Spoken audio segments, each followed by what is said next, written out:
Okay, question చూడండి. తలాల మీద ABCDEF అనేటువంటి అక్షరాలు గుర్తించారంట. అంటే పాచిక యొక్క తలాల మీద.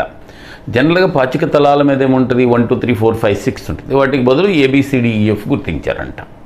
అయితే రెండు పాచికలను ఎగరవేస్తే వాటి రెండిటిపైన కూడా అచ్చులే రావాలి. దానికి సంభావ్యత ఎంత? సో రెండు పాచికలను ఎగరవేస్తే రెండు అచ్చులే రావాలంట. అలాంటి అనుకూలతలు ఏంటి దానికి ఫేవరబుల్ అనుకోండి. అనుకూలత ఏంటండి దీనికంటే రెండు దాంట్లో అక్కడ ఇచ్చిన అక్షరాలు ఇవి ABCDEF. దీంట్లో అచ్చులేంటి, this is A and E. So రెండు పాచికల మీద కూడా అచ్చులే రావాలి. ఏంటవి వచ్చే అవకాశాలు ఏంటంటే, ఒకటి AA అవకాశం ఉంది, రెండింటి మీద ఏలు రావటం. లేదు AE ఒకటి, మూడోది EA అండ్ నాలుగోది EE. అంతే కదా. సో మొదటి రెండింటి మీద A and E and A రెండింటి మీద E. అంటే మొత్తం ఎన్ని ఛాన్సెస్ అనుకూలతలు? 4 ఛాన్సులు. డివైడెడ్ బై టోటల్ ఘటనలన్నీ రెండు పాచికలు ఎగరేస్తే మనకు తెలుసు కదా 36 అని. That is 36. 4 ఎక్కువ దీంట్లో 1/9. ఓకే ఓకే నెక్స్ట్ A = 45 అయితే cosecant A plus sin A minus sin A into cosecant A minus cos A. A = 45 అండి వాడు అడిగింది. కావాల్సింది ఏంటంటే ఇదిగో ఇది చూడండి, cosecant A minus sin A, right. Next into secant A minus cos A. సరే, దీని వాల్యూ కనుక్కుందాం మనం. కనుక్కుందామండి. ఏ ఎంత 45 అన్నాడు కదా, cosecant 45 అంటే √2 మైనస్ sin 45 అంటే 1/√2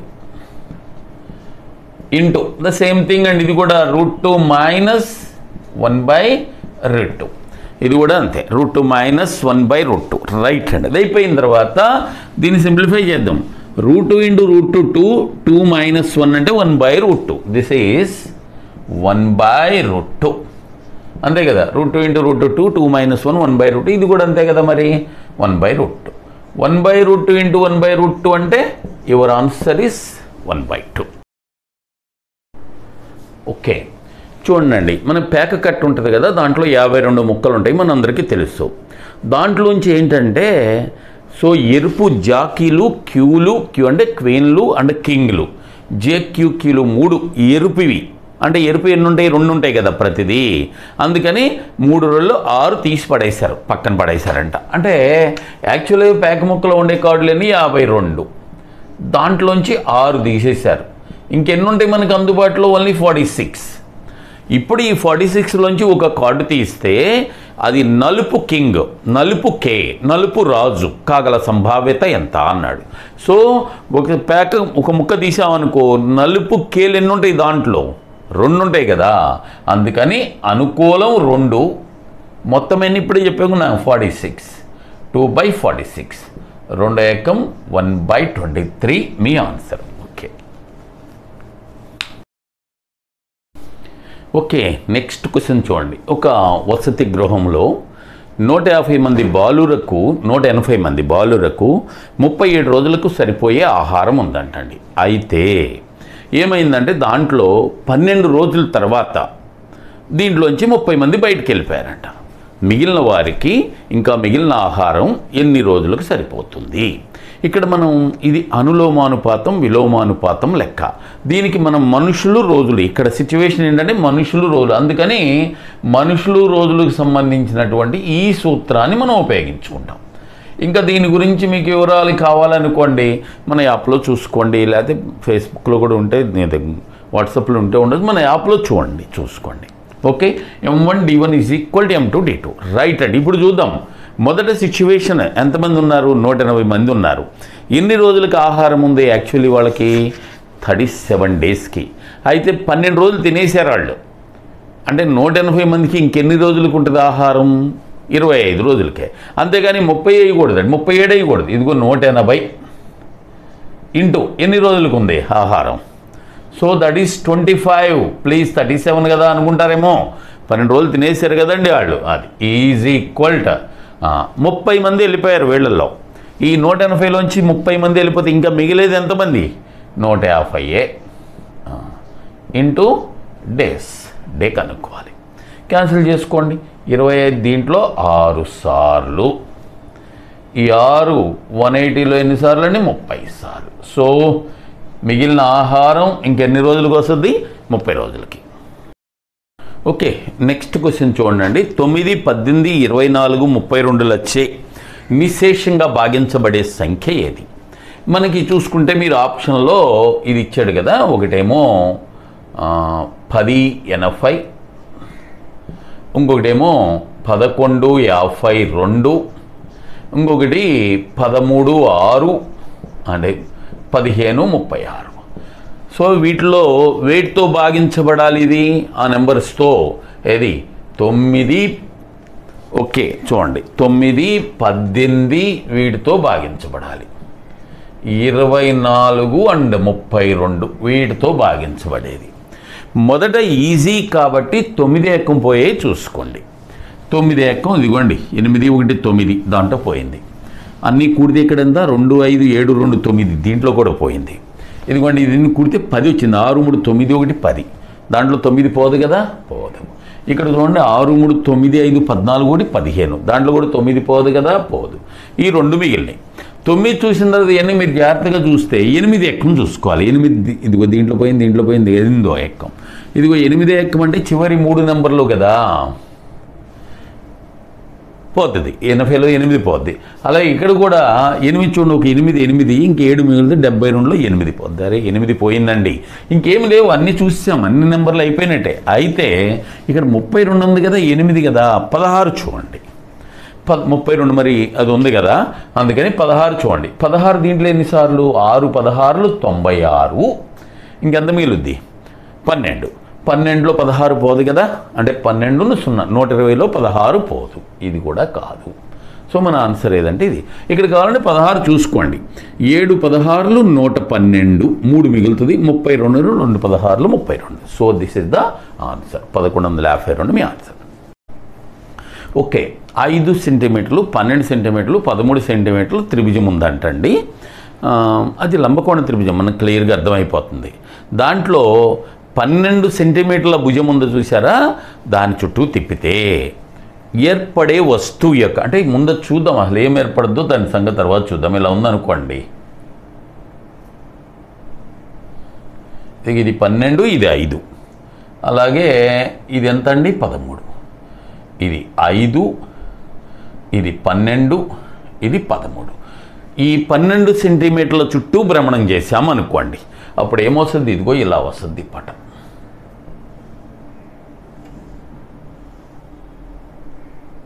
వస్తువు ఇలా వస్తుంది. ఏంటిది? శంఖు వచ్చిందండి.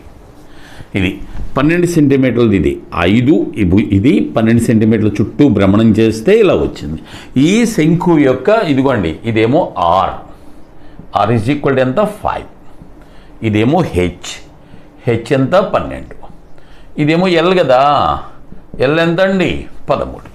అయితే అడిగిన క్వశ్చన్ ఇప్పుడు చూడండి, ఇలా ఏర్పడిన వస్తువు యొక్క వక్రతల వైశాల్యానికి సంపూర్ణతల వైశాల్యానికి నిష్పత్తి ఎంత? దీని వక్రతల వైశాల్యానికి సూత్రం ఏంటి? మనందరికీ తెలుసు, πr/l. మరి దీని సంపూర్ణతల వైశాల్యానికి సూత్రం ఏంటి? πr × l+r. అంతే. ఇప్పుడు ఇక్కడ πr అండ్ πr అయిపోయింది. చూసుకోండి, ఎల్ అంటే ఎంత? 13 కదా, రైట్. 13/l+r. 13కి 5 కలిపితే ఎంత అండి? 18. సో రేషియో వచ్చేసింది కదా, ఎంత అండి? 13:18 మనకు కావాల్సిన రేషియో. నోట్ చేసుకోండి. ఓకే, నెక్స్ట్ చూడండి, ఇది కర్ణుల మీద క్వశ్చన్ అండి. కర్ణుల మీద బుక్స్లో వాటిలో చాలా తక్కువ ఉన్నాయి. అయితే మనము ఆఫ్లైన్ క్లాస్లోను ఈవెన్ మన యాప్లో కూడా చాలా క్వశ్చన్స్ చేసామండి. ఈ పర్టికులర్ మోడల్ చేసాం. మనం చేసిన మోడల్స్ అన్నీ వచ్చినాయి. ఏది? √x + 1/√x మోడలు, అలాగే దిస్ ఇస్ అనదర్ మోడల్, అది కూడా అన్నీ వచ్చినాయండి. జాగ్రత్తగా చూసుకోండి, అవి ఎక్కడ లేవు, అన్నీ వచ్చినాయి. సో తీసుకోండి, దీంట్లో √2 a ఈజ్ ఈక్వల్ ఎంత ఇచ్చా అంటే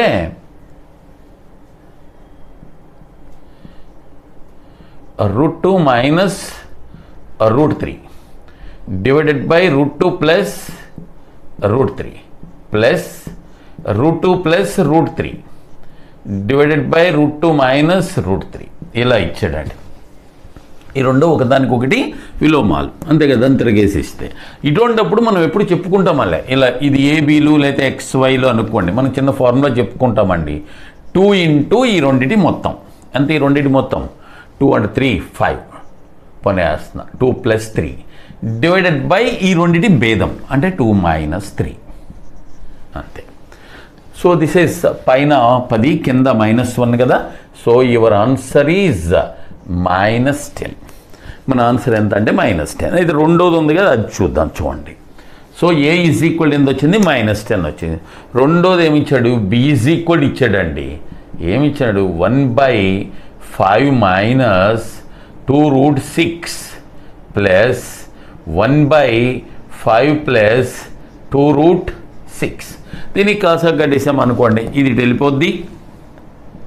5 ప్లస్ 2√6 ఇది వచ్చేస్తుంది 5 మైనస్ 2√6 డివైడెడ్ బై ఇదిగోండి, ఇది A minus B into A plus B అంటే A స్క్వేర్ అంటే 25 minus B square. B square అంటే చూడండి, దీని స్క్వేర్ అంటే 6 6 4 24. సరే, 2√6 అండ్ 2√6 కొట్టుకుపోయింది. అలాగే కింద 25 నుంచి 24 పోతే 1, పైన 5 ప్లస్ 5 ఎంత అండి? 5 ప్లస్ 5 10. సో క్లియర్గా మన ఆన్సర్లు అబ్జర్వ్ చేసుకుంటే A -10 వచ్చింది, B 10 వచ్చింది. రెండు కలిపితే 0 కదా. నీకు క్లియర్గా వాటి నుంచి ఇచ్చిన దాని నుంచి A plus B is equal ఎంత అండి? 0. ఓకే. సో ఇది మంచి క్వశ్చన్ అండి. డెఫినెట్గా డిఫరెంట్ క్వశ్చన్ మనము చూడందే, అందుకని చూడండి. త్రిభుజం యొక్క చుట్టుకొలత 12 సెంటీమీటర్లు అయితే దాని యొక్క భుజాలన్నీ పూర్ణ సంఖ్యలు అంటే రౌండ్ ఫిగర్స్, పాయింట్స్లో లేదు. అయితే ఎన్ని రకాల వేరువేరు త్రిభుజాలు సాధ్యమవుతాయి వీటితో? మంచి క్వశ్చన్ కదా, చూసుకోండి. ఇట్లాంటప్పుడు అండి మనం చాలా చేసాము వేరే, కానీ ఇది తగల్లా. ఇలా చుట్టుకొలత ఇచ్చినప్పుడు తగల్లా. చుట్టుకొలత ఇచ్చాడు అనుకోండి, ఇప్పుడు చుట్టుకొలత ఇస్తే పెద్ద భుజం ఉంటుంది చూసారా, దాంట్లో సగం కంటే అంటే చుట్టుకొలతలో సగం కంటే తక్కువ ఉండాలండి. పెద్ద భుజం చుట్టుకొలతలో సగం కంటే తక్కువ ఉండాలి. చుట్టుకొలత ఎంత? 12. దాంట్లో సగం ఎంత? 6. అంటే పెద్ద భుజం ఎలా ఉండాలి? 6 లోపు ఉండాలి. అంటే పెద్ద భుజం ఎంత ఉండాలి అయ్యా అంటే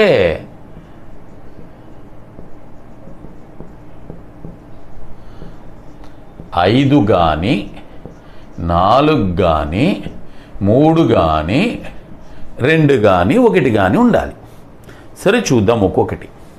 ఓకే, పెద్ద భుజం 1 సాధ్యం అవుద్దా? పెద్ద భుజం అవ్వదు కదా. పెద్ద భుజం 1 అయిందనుకోండి, అప్పుడు ఇంకా మొత్తం చుట్టుకొలత 11 ఉండాలి కదా. మిగిలినవి సాధ్యం కాదు.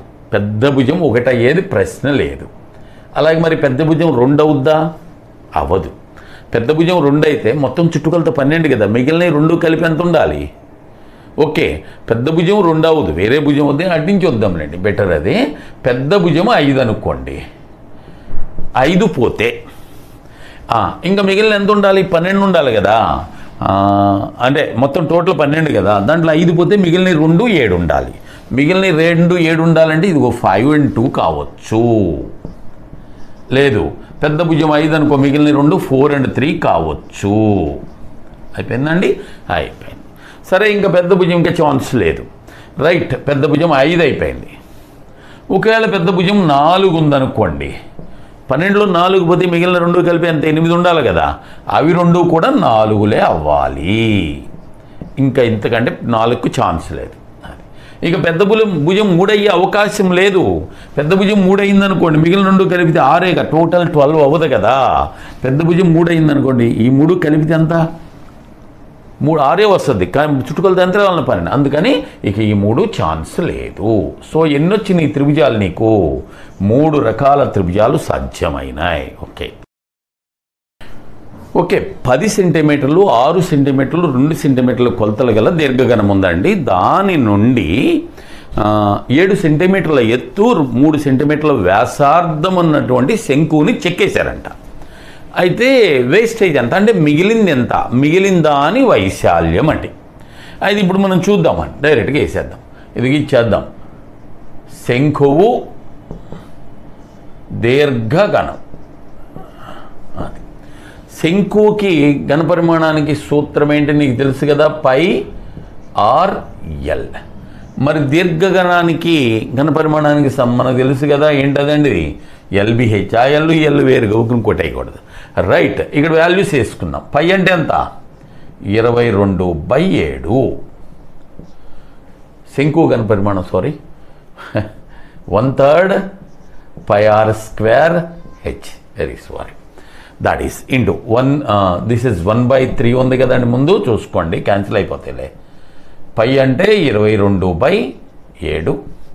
ఆర్ స్క్వేర్ అంటే ఆర్ అంటే వాడు ఎంత ఇచ్చాడు, 9 ఇచ్చాడు కదా, అది సరే 3 ఇచ్చాడు కదా, అంటే ఆర్ అంటే 3 × 3 ఇంటూ హెచ్ అంటే 7 డివైడెడ్ బై ఎల్బిహెచ్ అంటే దీర్ఘఘనం యొక్క కొలతలు 10, 6, 2. ఇదిగోండి 10, 6 అండ్ 2. ఇదిగోండి 3 ఏళ్ళు 21, 3 ఏళ్ళు 21 కొట్టుకుపోయింది.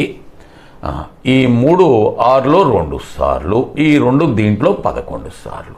ఎంత వచ్చింది నీకు, 11/20 వచ్చింది.